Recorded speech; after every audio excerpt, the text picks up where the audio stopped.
Chapter 5. The Art of Making Money. The state is swollen, you will have to cut.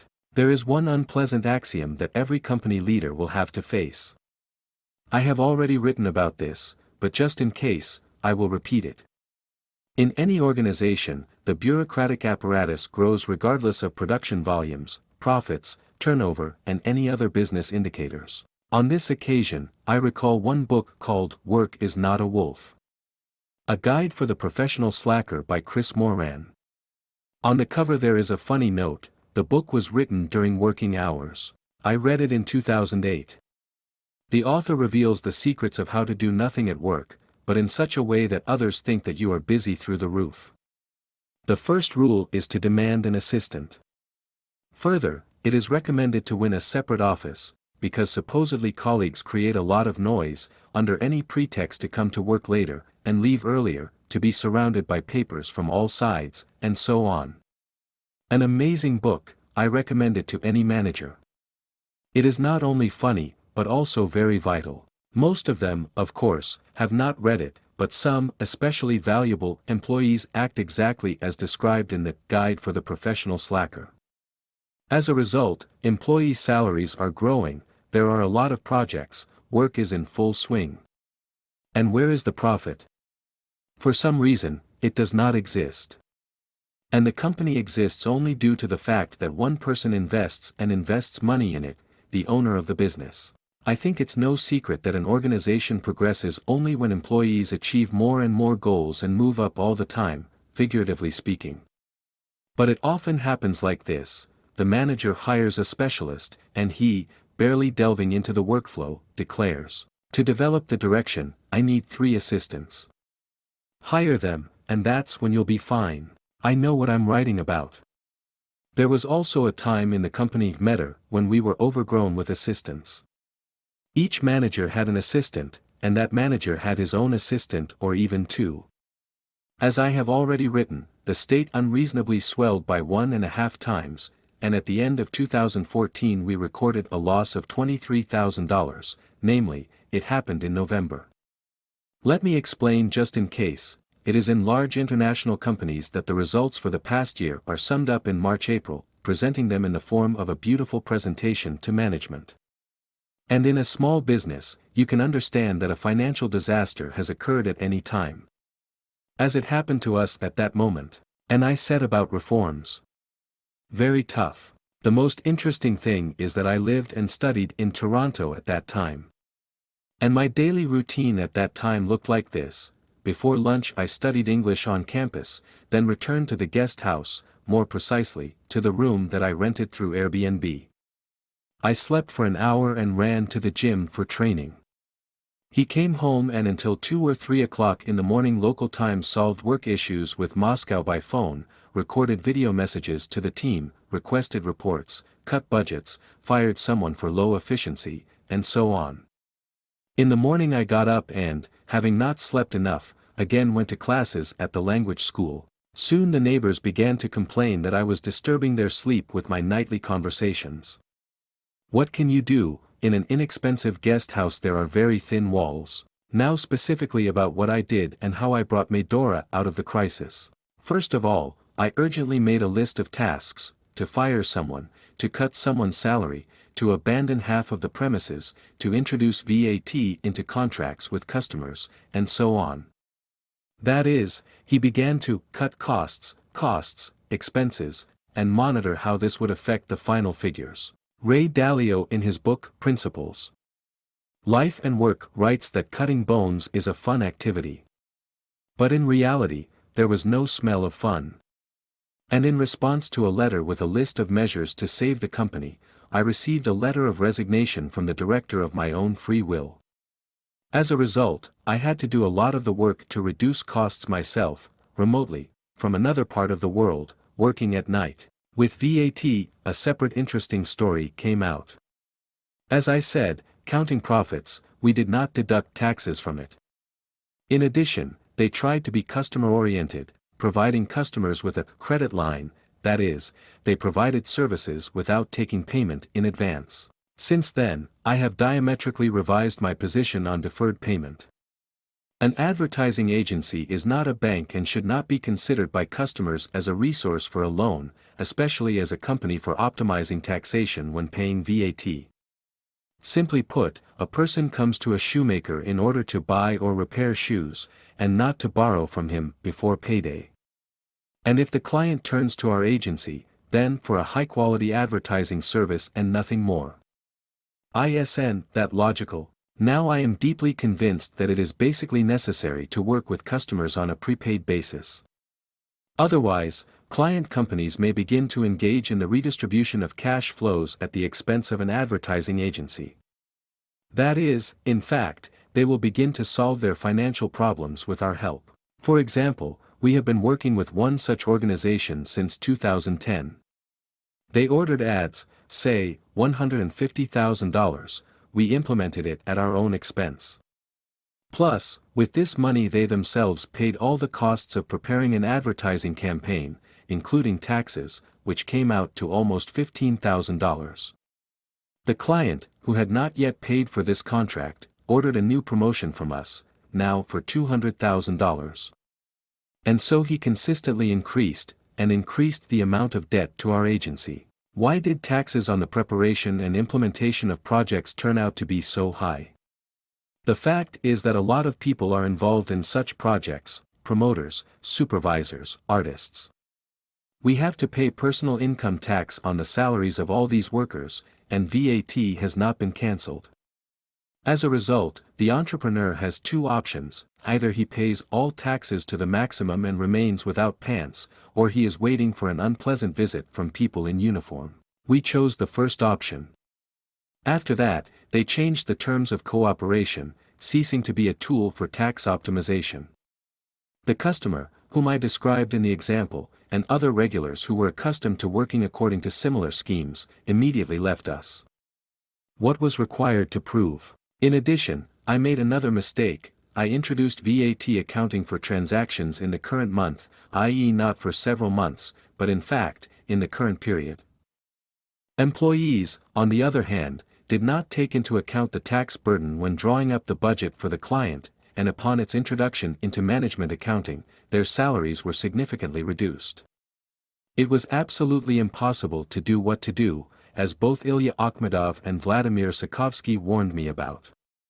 And it turned out like this: a manager, for example, expects a salary of $1,200, but receives $1,000.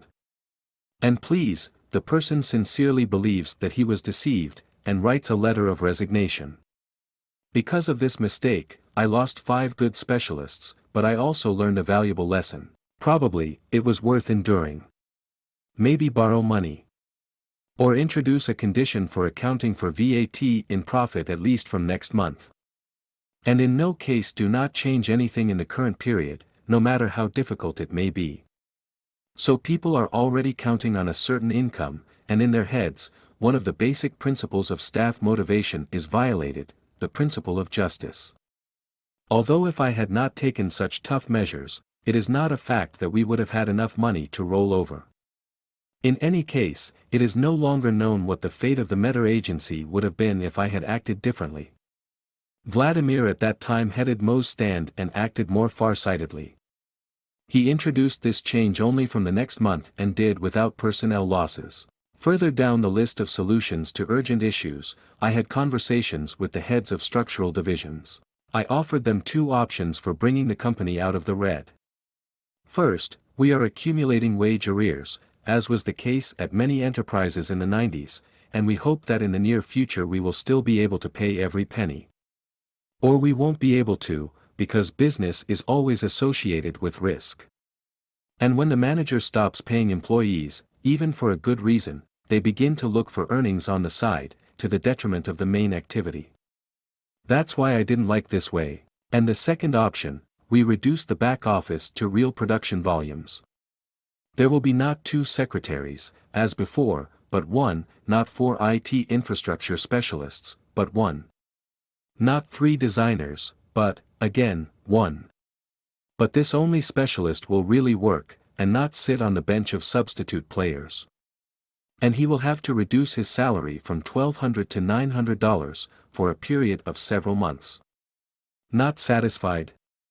Well, then we will have to return to the first option, in which there is a possibility that no one will receive a salary at all. In general, the heads of departments and I chose the second option, which minimizes both the agency's costs and staff reduction.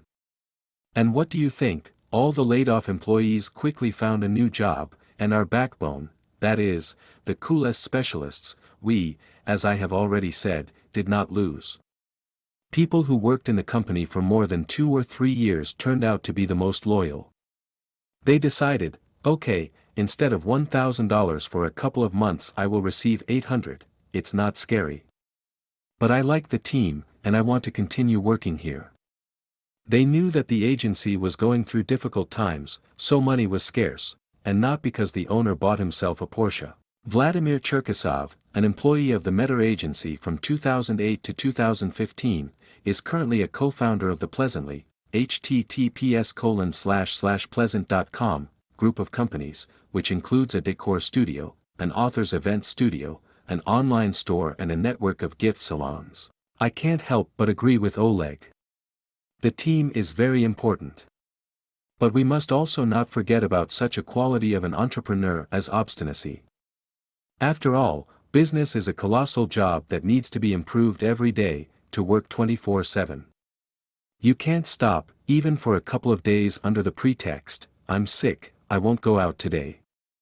If you stay at home, you will not earn anything yourself, and you will leave employees without a salary. I have a mascot that is always with me, no matter what I do, a tractor, my child's toy. It's on my desk, and every time I'm having a hard time, I pick it up and say, I am a tractor that will move regardless of what is happening around. In this I imitate. Who would you think? Oleg Krutko. When they say to me, how do you achieve everything? I answer, I'm just the same as Oleg. If I want something, I will achieve it. We both like to stand our ground to the last. By the way, when I quit Medor, only the lazy probably didn't tell me that I was a fool. Because I went from a salary of $4,000 to $7,000 to nowhere, completely to zero. Everyone, including Oleg, told me, you have annual projects and contracts, you can do nothing at all for the next month, and you will still get $4,000 without straining. I replied, guys, I need something new. I want to move on. Volodya is a real tank. Stubborn enough to achieve anything. When he quit, I thought, leaving a good salary for some obscure flower business. This is some kind of garbage. Since then, I have reconsidered my views. If a valuable employee leaves, this is my responsibility. So, I did not give him additional opportunities to develop, did not motivate, did not finalize, and so on. I called Vladimir twice ago, knowing that for several years he could not reach even a third of the income that he received from us. But he didn't come back. This person, self-confident and ambitious, easy to learn and believing in his projects, will achieve everything on his own. I believe that Vladimir, in my opinion, has a much higher potential as a business partner, with me or other entrepreneurs, than he earns in his company. But the main thing is that he is happy. Vladimir Cherkasov. Have I ever thought of returning to Medor? Yes, when there were ups, but not more than for an hour. And then came the understanding, to think about the past means to slow down. To achieve something, you need to look to the future and develop. Of course, I remember Medor with warmth, and not only the salary. Money is good, but the team is much more important. A team that moved with me and thought on the same wavelength. Of course, a lot has changed in my life since then.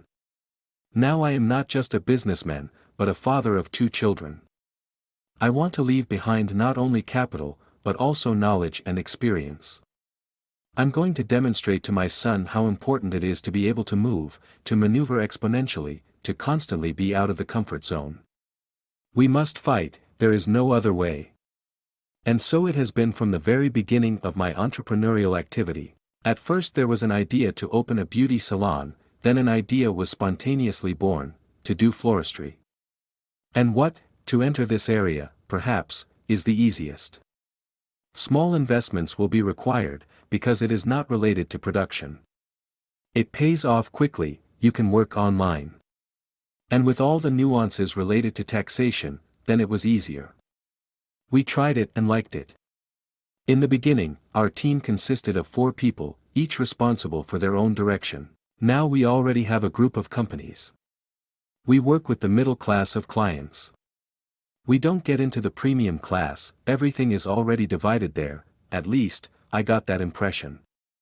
Economy class is also not for us, dumping works there, and this is not our method. We are a salon, not a wholesale base.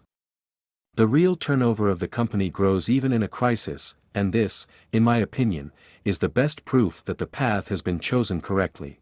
I, too, always believed in the chosen path, although sometimes it happened that I had to strain all my strength to move on.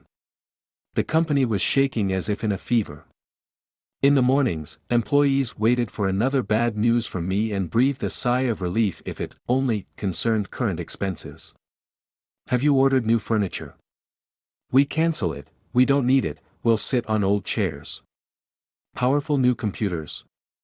Why do we need them, if those that are, still nothing? Paid parking near the office for $65 per month. Cancel.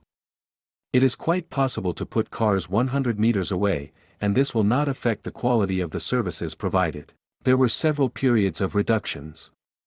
The most significant thing happened in 2015, that is, immediately after the discovery of losses, when we abandoned half of the office space and cut 40% of employees. And here is the result, $250,000 in profit. The tradition was continued. Now we have a great director, Vladimir Sokovsky. It perfectly cuts the bones and does not allow the staff to grow. And on the latter, it is usually I who insist, let's take this brilliant applicant, and that too, but what's there, we'll hire 8 people at once, some of them will definitely succeed. And then Vladimir stops me and reminds me how much it will cost us. This is how we compensate each other. If there is a person in the organization who wastes money right and left, then there should be a second employee, the one who will stop the squandering of funds in time. Vladimir Sokovsky. I think that Oleg and I have a tandem in balance. He is an optimist and a generator of an endless stream of ideas, and I look at things more down to earth and realistically. Without Oleg, we would not have moved at such a pace. He develops, and I save. Years of working on tight budgets have taught me how to spend money very efficiently. This is both bad and good at the same time. Because the most important thing for me is not to destroy the platform that already exists. My principle is to introduce improvements slowly and gradually, although at this rate you can only preserve what you have, but not keep up with the future. Whereas at Oleg's speed we will have time to catch up with any train, and jump into the last car, but everything that is left behind will burn with fire. My colleague gives birth to so many ideas that we would not be able to fully implement them physically, even if we tried. This would require a huge staff. When Oleg wants powerful development and is ready to swell into a new project every penny, as if he were playing all in a casino, I always say this, let's start with a small amount.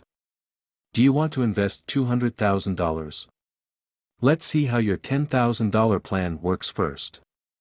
If this amount brings at least 1% of the profit in the end, then we will invest a larger amount. If not, then I'm sorry, we won't go further.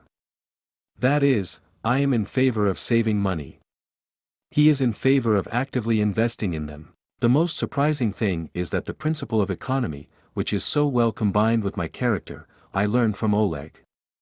And I'm not the only one who stops him from rash transactions, it happens the other way around. That is, I propose a bombastic, in my opinion, idea. I say that we need to trust the specialists who promise us a rise in business, make a new product with them and move together into a bright future. And already he slows me down, wait, let's count the numbers. Do they already have successful cases and recommendations to make it easier for us to make a decision? I think that our tandem gives balance to both ourselves and the company. We learn from each other. Probably, to a greater extent, I am with him. Although there are moments that are good for me. For example, working with numbers is a reduction in expenditure components related to the company's monthly costs. And there is something that Oleg does better. He, as I have already noted, is the generator of ideas, and I am the implementer of some of them. And our complementarity leads the company forward, preserving the best that is in it. Mind is good, but two is better. I want to tell you more about this wonderful person and reliable business partner, Vladimir. He joined our agency in 2007 as a sales manager. Soon I entrusted him with the whole department, and he proved to be an excellent leader. He worked superbly with the team, acting as a mentor. I just sat next to one of the employees and watched him perform his duties. Seeing mistakes, he did not reprimand the employee and did not show his superiority in any way, but kindly, quietly explained how to work, call, write, communicate with clients and contractors, etc. Tamara Gaeva, head of the department, employee of Medor since 2010. Yes, Vladimir is a surprisingly patient person. If you turn to him with a difficult question, he will always listen, think and put on the shelves how to act. Probably, fate introduced me to him, so that I learned patience, because I have an explosive character by nature. How many times, faced with a problem, was I going to quit Medor? But Vladimir calmly explained everything to me, suggested a solution, and the clouds seemed to disperse by themselves. Once, and the path to the goal became visible. He is gentle, reasonable. As a leader, he can teach a lot. And in general, I like that in Medor you can spread your wings with all your might. I feel the support of the team and management. Vladimir's department still bears its historical name, the first. Then there was the second department, the third, the fourth, the fifth. But the first department has always been and remains one of the best. Vladimir Sakovsky. I became a leader when I was only 21 years old. I had no management skills or management ambitions. As a person with hyper-responsibility syndrome, I did not like to take it upon myself, much less be responsible for others. I never imagined this direction of my career. I only knew that I could sell well, because, again, I feel a high degree of responsibility for my personal result. Now I had to answer not only for myself, but also for my small team. I got new recruits to my department, who had to be trained and supervised, as well as helped to get used to it, both in the company and in the new advertising market for them.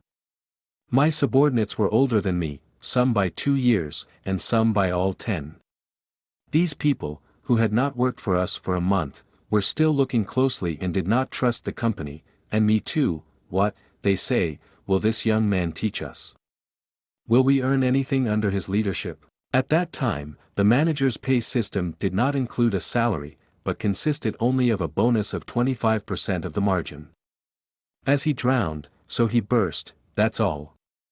We considered this approach to be the only correct one, although, of course, it's easy for me to say. I came to work at the agency as a student. I lived with my parents at that time, so I didn't know about big expenses. I earned money on the way back and forth. I was already in the black. But some of my subordinates had families, some had a mortgage and a loan. They, unlike me, a student, could not afford to go home with nothing.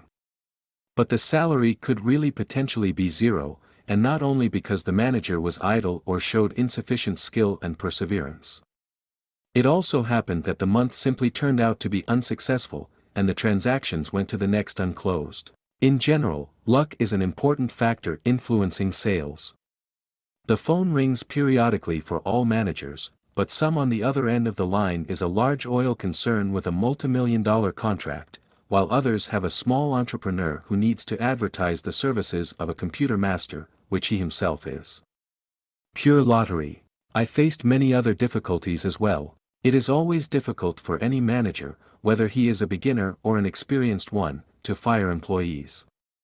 Especially if he has been in close contact with them for a long time, so he knows that one has sick parents, the second has a mortgage, the third has a rented apartment. And in any case, you can't treat people like robots. They say, if you break down, you need to throw it out and put a new one in its place. Some employees, upon dismissal, ask to be given another opportunity. To be honest, in my practice, there has never been a time when everything got better after a second chance.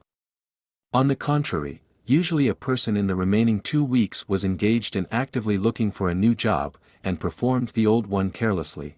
Ideally, employees should observe discipline and subordination in the team, then it will not come to dismissal. But at first it was difficult for me to get my subordinates to follow the instructions clearly. Neither in a year nor in two did we manage to do this to the extent, at the level that we would like. The same alcoholic gatherings in the company with the CEO, which are written about in the previous chapters, interfered. Also, this was hindered by my young age and a certain indecision in management. And where would it come from if I have never led anyone? In short, for a relatively long time, the management of the department caused me a lot of stress.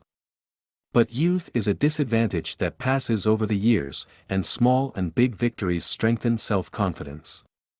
With experience came another important skill, to teach junior colleagues to successfully perform their functions, to help them, to prompt. Even the baggage of knowledge here is not enough. It is important to analyze victories and defeats, to understand what influenced the result and how to win more often. This knowledge and decision-making practice, as well as the accumulated expertise, had to be passed on to managers. To build the right relationships with employees, I was also hindered by Oleg's trait, which manifested itself at first, to highlight favorites. If he noted someone, then the flared-up star quickly became uncontrollable. And so I give the task to the manager, and in response he arrives, "The general praised me yesterday, go with your advice to hell." Fortunately, we have outlived this phenomenon over time. Our subordination has long been at the proper level. Despite my initial uncertainty about the result and the fact that, in general, the management of the sales department is mine, our division gradually developed. Within a year, the company had its second, third, and fourth sales departments. But our first one, even before my departure from the Medor agency, there was such a thing, read more, and after a year and a half, brought more profit than any other division. So, I think I coped with the difficulties in the process of becoming a leader. Indeed, at the end of 2013, Vladimir left the company. Many people, and this is normal, experience professional burnout. A person has been working in the same position for many years, fatigue accumulates. And so it happened with Vladimir. He left with a friend, also a valuable specialist, Yevgeny Vorobyov. Yevgeny Vorobyov, we received a proposal. We are not required to invest financially, we must invest our knowledge and develop an advertising agency on the model of Medor. Which, of course, we signed up for, because it was interesting, and did not require any costs. They embodied in reality everything that they knew and knew how to do, a website, contextual advertising. Along the way, we began to deal with exhibition equipment, which I eventually liked even more than the agency itself. It is closer for me to work with what you can touch with your hands, with a product, as opposed to services. It wasn't easy. In general, the main difficulty in creating my own company for me then was the staff. It is not easy for me to dismiss people and thereby take responsibility for their future fate.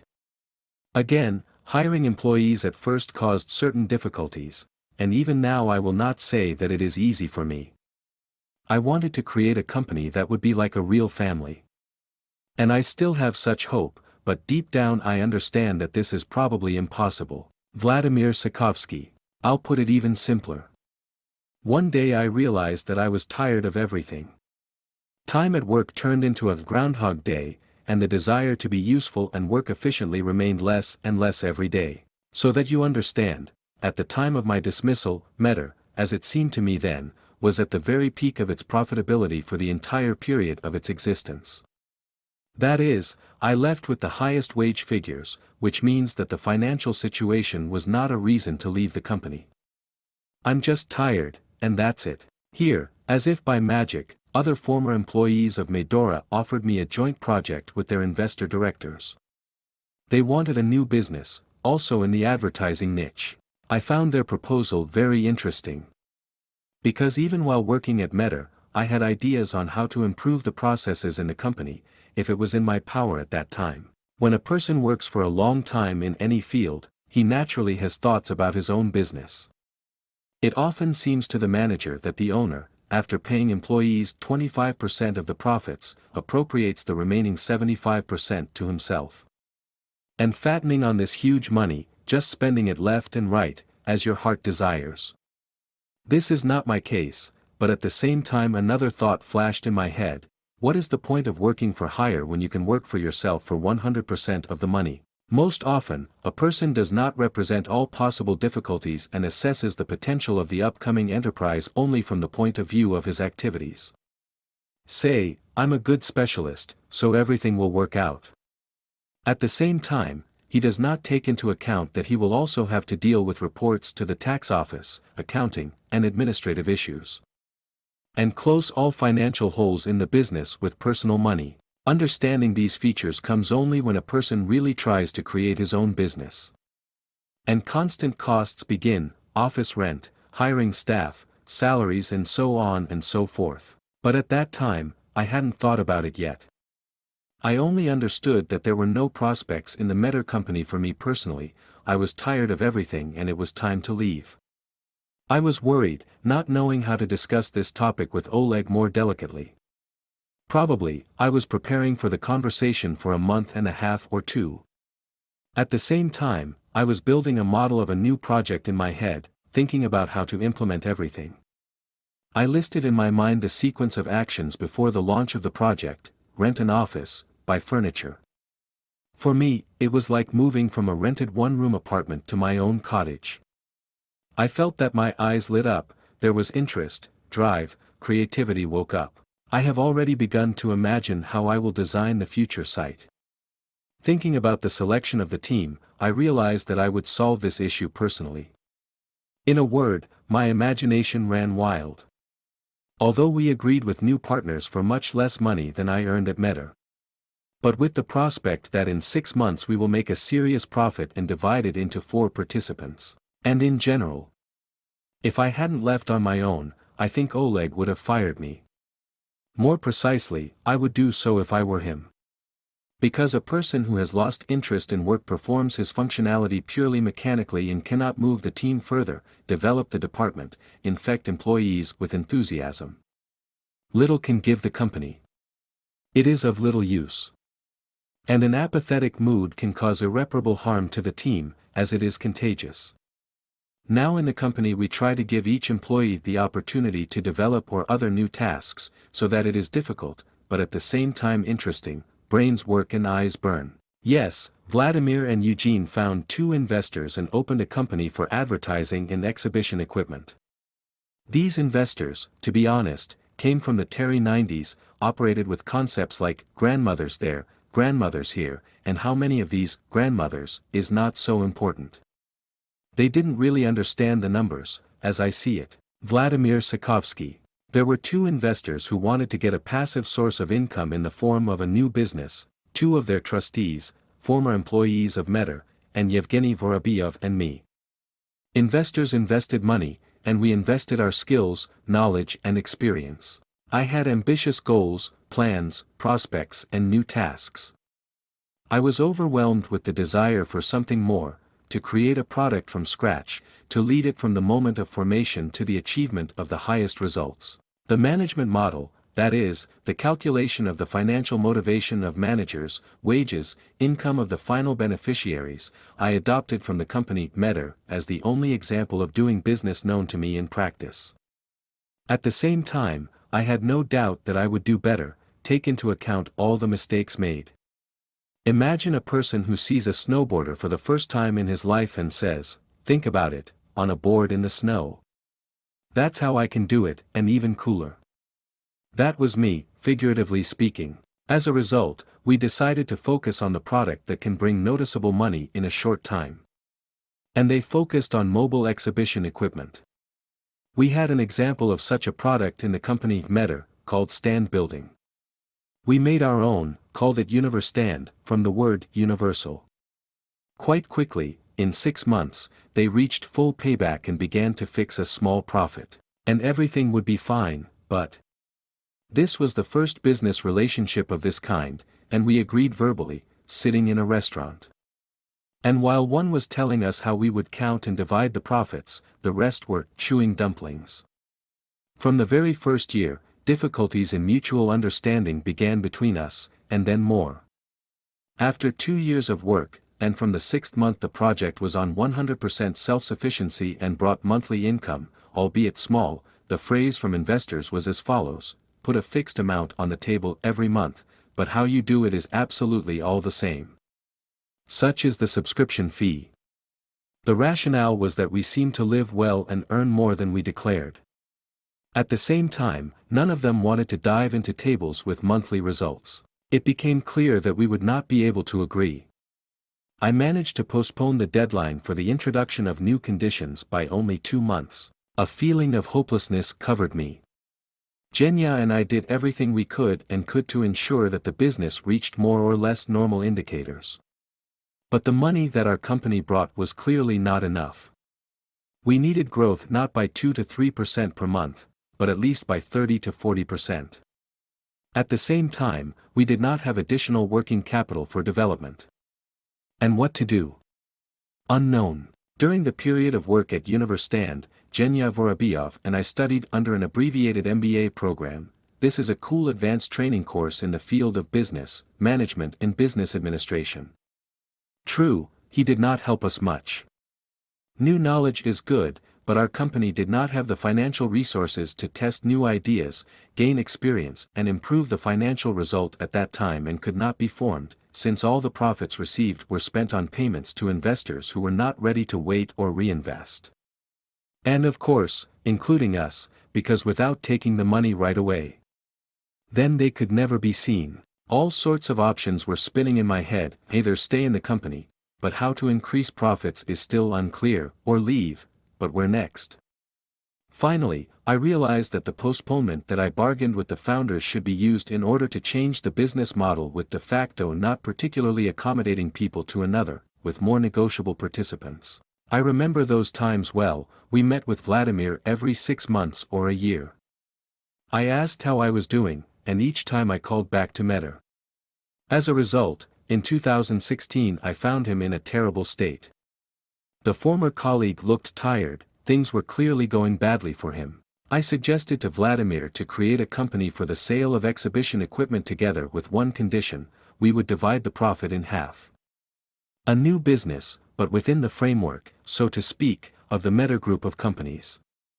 Vladimir wrote an investment plan. We agreed. Vladimir Sokovsky. Yes, during these 3 years, while I was building a business at Universistand, Oleg and I sometimes met. At the same time, he always offered something. For example, let's print banners for exhibition equipment in our printing house at Universistand. Or even I wanted to do full-fledged joint projects. That is, Oleg was always looking for common ground. I think in order not to lose contact with me and, possibly, on the basis of our cooperation, to build something big and long-term. When everything went down the abyss at Universistand, we met Oleg again, now on my initiative. First, I was hoping to get advice from a more experienced person who has owned the business for many years. And secondly, I was sure that he would make me another lucrative offer. This time, unlike the previous ones, it would be on time. Oleg said, since you managed to build a company that works, albeit with a not very high, but still stable profit, then you can repeat the same project for the sale of exhibition equipment based on Medor. He invited me to return as a managing partner of a new independent organization, that is, to create and lead it. I agreed, with the proviso that he didn't really interfere. That is, I will build a business model as I see it myself, using the example of the one that I have already implemented, but with fewer participants. In short, my first independent project did not show the desired financial results. The only thing I have accumulated in a little over 3 years is the experience of building a business. After I left Universistand, the company lasted for almost another year. It closed when investors asked Eugene to leave because they were sure that someone else would do a better job than him. They invited a familiar advertiser, and in just 3 months, but the business finally collapsed. Yevgeny Vorobyov. All this was not in vain. Lessons in business remain your experience and help in new endeavors. So, for 2021, I completely went into the production of exhibition equipment. I am engaged only in it and plan to continue. I prefer this direction than advertising. We survived the crisis and lockdown, although we suffered quite heavy losses. We halved Employees continued to leave after the lockdown, but I still managed to stop the leakage of personnel. People quit due to the fact that our sphere has suffered greatly. We are engaged in exhibitions, it was they who were cancelled in the first place.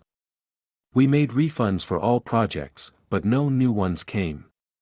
The decline in sales continues in 2021, but nevertheless our company feels much better than the year before.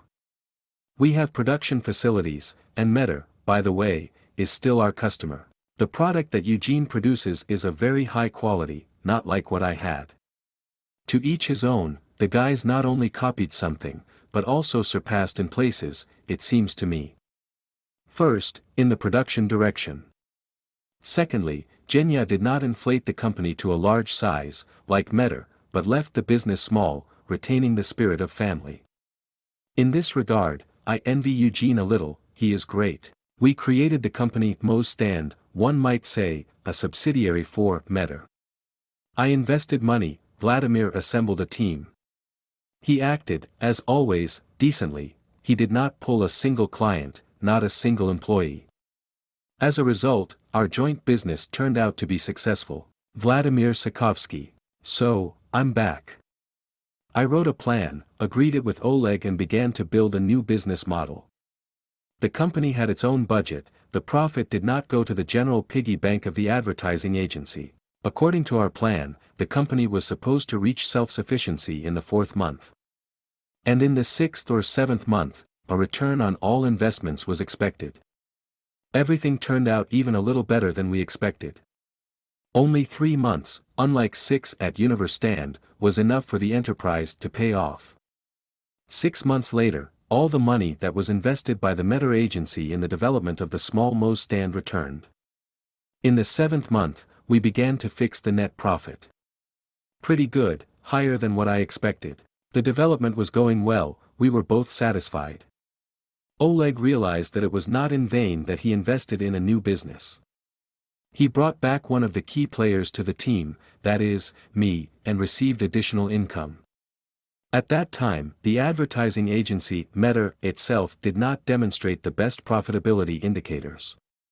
It can be said that a small enterprise of 6 or 7 people then brought about the same profitability as a whole agency of 50 employees. Mo's Stand made a sharp start, brought good money, a motivated team worked in it. Everyone's eyes were burning, everyone was busy, one, conditionally, was carrying something, cutting, sawing, the other was constantly calling customers. Life was in full swing. Valentina Korokina, Snezheriva, head of the Mo's Stand project, Medora employee since 2016. I came to Mo's Stand when it was just born. Let me explain what exactly this company does. At various events, you have probably seen a press wall or brand wall, a wall with company logos where everyone is photographed. We produce them. And more stands for exhibitors. Also, probably, you have met such designs. We also do all the printing and souvenirs for events. And, of course, we provide promotional staff. For example, long-legged girls in stilettos. That is, we fully provide the client with everything necessary for his presentation or exhibition to go off with a bang. I see my mission in embodying the customer's ideas and doing my job perfectly. After all, no 2 events are the same, each in its own non-standard way. And I'm interested in doing it. For me, it's more than just a job. Oleg Krutko and Vladimir Sokovsky are the best leaders in my life, and this is not for the book, I really think so. Oleg and I don't often cross paths at work, but I hear only good things about him. He is an inspirer, everything in the company is built from his ideas. And Vladimir is calm, measured, constructive. For any advice, you can turn to one or the other, they will not refuse. And in general, we are all one big team, one big family. Do not refuse to help on trifles, because someday they will help you. Communicate with everyone and be open. We live by such principles, and as time shows, this is actually the right approach to work. Why do I earn? When I had a crisis in my personal life, more precisely, a divorce, I offered Vladimir to take over the management of the agency. It was already 2017. Vladimir Sokovsky. Oleg offered me the position of executive director several times before I agreed. I made the decision at the moment when I noticed that in Mostan the days are becoming similar to one another. We have already gone through this. I did everything I could for the small business, including training the heads of 2 sales departments. I knew that Mostan's revenue would sag when my attention and control decreased. At the same time, I understood that I had to move on. I was emotionally comfortable in Mostan, as in my own small principality. Well, it's nice to be in your comfort zone, but you don't want to stay there for 3 to 5 years. As I expected, after my agreement to take over the management of the Medor agency from Oleg, difficulties began. At first, it was difficult to correctly allocate time, because the range of tasks instantly increased tenfold. For some, it was enough to answer yes or no, but this also took time. Some of them were later delegated. It often happened that Oleg came from various trips, business trips or vacations, charged with daring ideas on how to break the whole world. For example, to conquer the advertising market of America, to enter the top 10 digital agencies, without having its own platform, nor similar orders, nor sufficient knowledge to sell this product. I'm sitting up to my ears in the operating system, and then it arrives, we are going digital. But now I don't get tired of anything, because I have a really wide range of tasks in front of me, different every day. Approximately 40% of the working time per day I am engaged in operational activities, to ensure the operation of the company. 20%, communicate with employees in order to jointly think over the nearest plans. The rest of the time I spend on strategic tasks on which the result depends. At least that's what I try to do. It doesn't always work out, but we're moving forward anyway. Indeed, there was a period when I could not work with 100% efficiency, as I was absorbed in problems on the personal front. By inviting Vladimir to take care of the agency and take half of the net profit, I kind of bought time for myself. He began to travel, visited Australia, Canada, America, Africa. I traveled everywhere, lived, looked at how the world works. I recharged my batteries, learned English, and established my personal life. In general, I recommend everyone to change money for a while, if possible. By the way, about his personal life. I had a certain model of the family built in my head. A man is realized at work, disappears there all day, and in the evening comes home, spends time with children on weekends. Is that wrong? As it turned out, not very much. I built a cozy house of family life, and he took it and fell apart. On weekdays, I honestly earned money. On Saturdays, my daughter and I went to the pool, Alice worked out with a coach, I swam myself. After that, we stopped at McDonald's, the child there allowed himself everything he wanted, for joy. And then we went to a bank with a more favorable exchange rate, bought dollars in the amount of 1,000 to 700, depending on how the working week ended. It was my pleasure. Bucks were stored in a safe and gradually burned out, because I did not always invest them successfully. And then one day I thought, why am I doing this at all? I earn money, yes, but I don't know how to spend. I don't have a car, and even more so I don't fly a helicopter, I don't drive business class, I don't buy things from fashion brands. I, like the miserly knight, sit on money. I work hard most of the week, spend a little time with my family, work hard again. What's the point? It turns out that people are working in order to work. And they live, in general, for this. Plow a whole year to get a 2-week vacation roasting on the beach in Turkey. Why is it needed? I found the answers in the book Men Are From Mars, Women Are From Venus. Author John Gray talks in an accessible way about how a person's hormones work, and that a man feels high when he has an excess of testosterone. After all, why do we like to poke around in technology, drive a car, conquer the world, climb mountains, bungee jump? For us, this is a solution to small and large problems, from which the cherished testosterone is produced. That's why I work, and money serves as an indicator of the degree of my pleasure. And what about the money? What and why do we spend them on? My point of view, we buy expensive branded items in order to change ourselves. But this change is purely external. A person buys a very expensive phone in order to become someone else, which he really is not. He can't afford a $100 Calvin Klein t-shirt, but he buys it anyway, for example, with a credit card, hoping to transform himself through the possession of expensive things, to move to a new level, to a different social class. What I can advise: start with internal changes. That's what I do. For example, I improve my English. Although it's easier, of course, just to buy something again. Many, feeling dissatisfied with life, do just that. Let's say a person with a salary of $5,000 buys a Porsche for $150,000, as long as he is considered cool. In my opinion, the cost of the car should not exceed 10 to 20% of annual income. If the car is significantly more expensive, then it does not suit you. I know for sure that my personal income at the time of the creation of the book does not correspond to the cost of a car of $150,000. The purchase should be given without stress, without getting into debt and loans. Life experience suggests that people have different motivations for making money. Someone needs to feed 8 children, and someone dreams of driving a Mercedes or living in an apartment for $10 million. What about me? I have set myself some interesting goals for the coming year. Start paying employees above the market by at least 15%.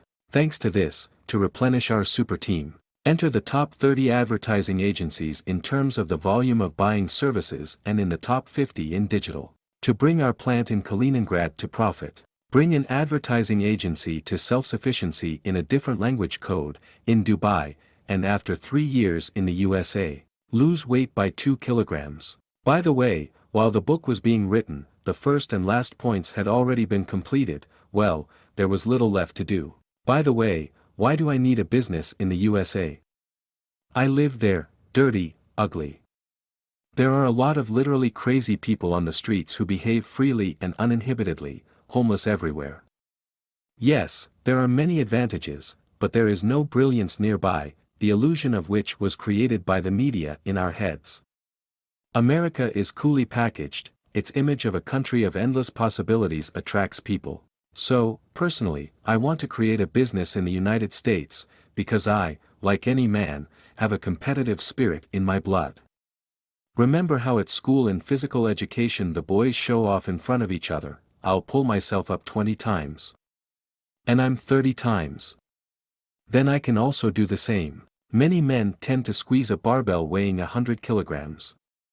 Why such a figure is unclear. Simply beautiful. Or they want to run a marathon, although from the outside it seems, well, what's the difference? A person ran 39 kilometers or all 42. I've run a marathon twice. What for? Yes, again, for show. I did it. So it is in business.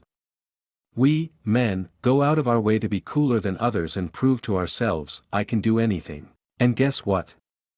This is a great motivation for success. Main resource. Talking about our business, I cannot fail to mention one important, I would even say, the most important, moment. Any company starts with a CEO. And who is the second most important person, do you know? Do you think it's the first deputy, HR director? Still would.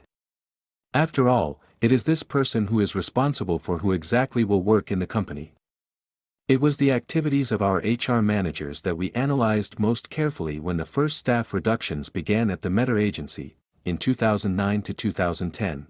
That's when we discovered the problem. As we have already found out, when a person has professional burnout, he loses interest in work and asks to allocate an assistant, or even two. He shifts all the worries to them, and he sits in the office and reads a book. The worst thing that can be done in this case is to follow the lead of such an unscrupulous employee and hire assistants for him. This is what our HRs were doing, excessively inflating the staff. Although in a good way you should talk to a person and, possibly, offer him additional functionality or move to another department, or even do another type of activity. In general, in my opinion, the most important thing in the company is people. Therefore, the HR service is obliged to hire employees who will be comfortable working with each other and who will move the company forward. And what is the reality? When a line manager needs a specialist in the team, He usually tries to close the vacancy as soon as possible and takes the first person he comes across for the position. But if the leader has no experience in selecting a team, and he does not know how to correctly formulate his requirements for a candidate, he is forgivable. But the HR specialist must see and cut off incompetent, toxic applicants for the position. Ideally, before the final interview, he should request recommendations from the candidate's previous place of work, view his social media accounts, collect as much information about him as possible, what he lives, what he is fond of and interested in. Let's say an applicant for the position of financial manager passed the interview perfectly, but a professional HR manager will definitely look into his Instagram account. And if, for example, he finds a lot of comments from other users, "When will you repay the debt?" Then it will become clear, it is better not to let such a person to big money. In short, the approach of recruiting a crowd of people just to plug holes in vacancies is no longer welcome in our agency. HR's job is to hire competent specialists who meet the requirements of the company. First, he receives a detailed terms of reference, delves into the functionality of the position for which we are looking for a person.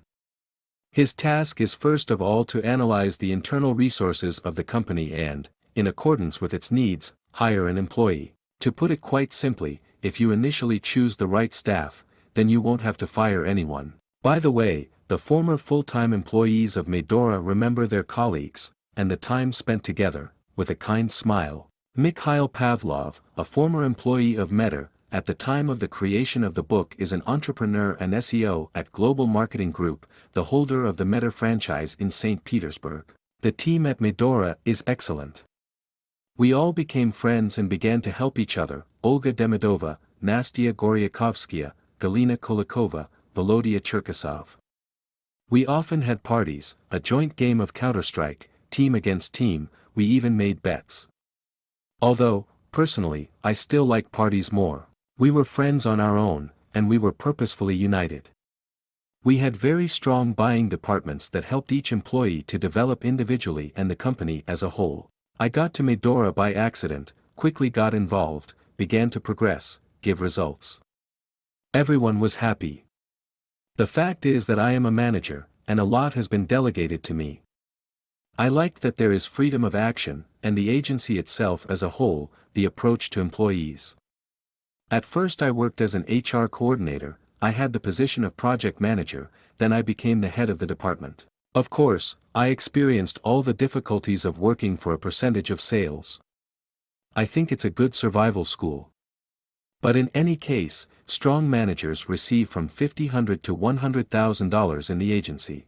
Yes, in the end I went into free swimming, but such issues in Medor are always resolved amicably. No one forcibly held me. The reason for leaving was a reassessment of life values. At Medor, I was a top specialist, received an average of $4,000 to $5,000 per month, was the head of several areas, the head of the client department. But I realized that I was spending too much time at work, even on the way to the office.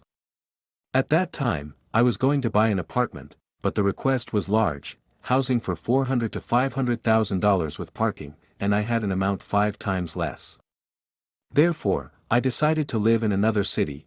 If I can't realize my dream in Moscow, why not move to the less expensive St. Petersburg? I left the top job to nowhere, on a salary of $500, my team and clients remained with Oleg Olegovich. I got a job as a simple buyer in outdoor advertising, although there were several other areas for which I was responsible. On the second day, an unpleasant story happened at the new workplace. I was leaving the office, looking for my Alfa Romeo. Yes, I already had such a car, red, beautiful, but it was gone. A promoter from our company walks by. I ask, "Have you seen my car?" He, "Picked up on a tow truck." Well, at least they didn't steal it. I was fined for parking in the wrong place, about $100, more than I earned in 2 days in a new company. That is, $100 was a real large sum for me. I was wildly upset, thinking, should I work here at all, or is this a sign? As a result, I lasted a month and realized that something needed to change. After 2 to 3 months of living in St. Petersburg, I reached a salary of about $1,500. I was hired as a business development manager, then as a client manager of several companies. I worked at peak salaries in St. Petersburg, then began to develop myself. I had my own small company, Global Marketing. It works to this day. At the same time, the St. Petersburg branch of Medor was closed. The central office tried to revive this branch. They restarted it, recruited employees, tried to call customers and advertise, but nothing worked, and I decided to take over this office on a franchise. That is, to work under the trademark Medor, but from their legal entities, with their own team. It was quite a difficult task. According to Peter, Medor had large reputational losses left over from the previous leader. But that didn't stop us. I had experience in bringing dead projects to a good profit. It turned out this time due to the approach, strategy, team and our main principle, change as often as possible. By that time, I had been living in St. Petersburg for 6 months, managed to explore the whole city, get acquainted with suppliers and partners. Since our team consisted of only 3 people, we could not independently ensure the implementation of 50 areas of advertising, which is provided by the head office of Medor. Therefore, we came up with a unique concept of diversifying tasks by performers, thanks to which they did not depend on anyone and could broadcast our requests to absolutely any freelance specialist or agency. We understood that each issue should be worked out clearly and convert the client into a transaction and its prolongation.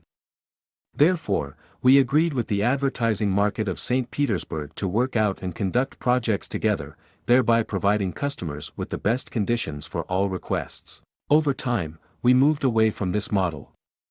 We refused to attract third-party specialists to the buying direction, building it within our team. At the time of writing this book, our franchise is now in its 2nd year. I liked working at Medor as an employee, but it turned out to be much more interesting to act as a partner. Oleg and I found mutual understanding quite quickly, which is why we are still cooperating. We have the company's Global Expo and Global Marketing. The first is responsible for exhibitions, the second for classic buying and multimedia projects. We opened the Global Events Agency for organizing events in Europe and the CIS countries, Uzbekistan, Tajikistan, Belarus. We make stands for Otis and Schneider Electric. And more recently, we implemented an event project in Egypt for a large IT company, with team building in a hotel and a week-long safari on a yacht. We worked out a project in Italy for the government of the Rostov region together with the government of the Italian Republic of Lombardy. It was a 3-day summit for 750 people. Our plans are to enter the Dubai market, where there is an attractive tax base, and the average bill for a project is $500,000 to $600,000, in Russia it is 5 times less. To do this, we need specialists, business clients, partners, whom we are considering. In Europe and Eastern countries, the model of working with the opening of a representative office is a rare story. As a rule, companies try to work in partnership with locals, and not create everything from scratch. For example, integrate into a technology cluster in Dubai and do events, exhibitions and advertising.